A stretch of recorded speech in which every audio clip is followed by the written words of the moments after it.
উপস্থিত আছেন তৃণমূল কংগ্রেস ভবনে। তো আমি আপনাদের একটা কথা বলি, বাংলার মাটিতে দাঁড়িয়ে ভারতবর্ষ স্বাধীন হয়েছে 1947 সালে 15ই আগস্ট। পরবর্তী পর্যায়ে একদিকে যেমন ভোটার দিবস তৈরি হয়েছে, ভারতবর্ষের সংবিধান অনুযায়ী ভারতবর্ষকে সেই পথেই পরিচালিত করেছে, এবং আর একদিকে ভারতবর্ষের ডক্টর বি.আর. আম্বেদকরকে সামনে রেখে ভারতবর্ষের সংবিধান কমিটি তৈরি হয়েছে।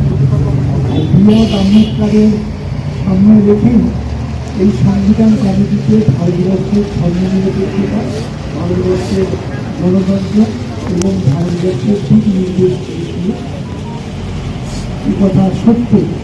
সাথে সাথে একটা কথা নিশ্চিতভাবে বলব যে মমতা বন্দ্যোপাধ্যায়ের নেতৃত্বে বাংলার মাটিতে দাঁড়িয়ে আজকে সংবিধান রক্ষার লড়াই করেছে।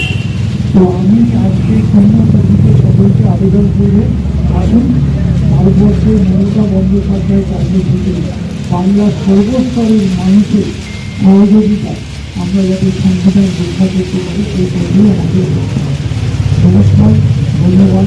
তৃণমূল কংগ্রেস জিন্দাবাদ, মমতা বন্দ্যোপাধ্যায়।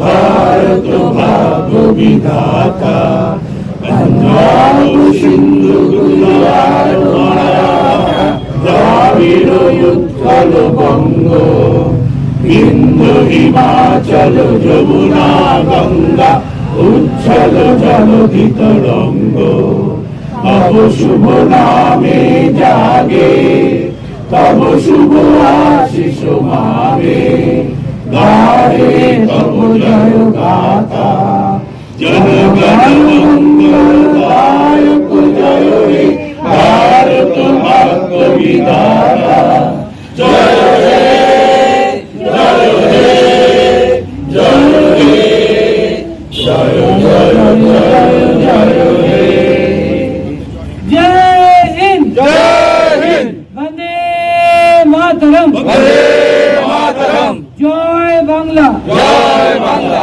তৃণমূল কংগ্রেস জিন্দাবাদ জিন্দাবাদ জিন্দাবাদ মমতা ব্যানার্জি জিন্দাবাদ জিন্দাবাদ জিন্দাবাদ ধন্যবাদ।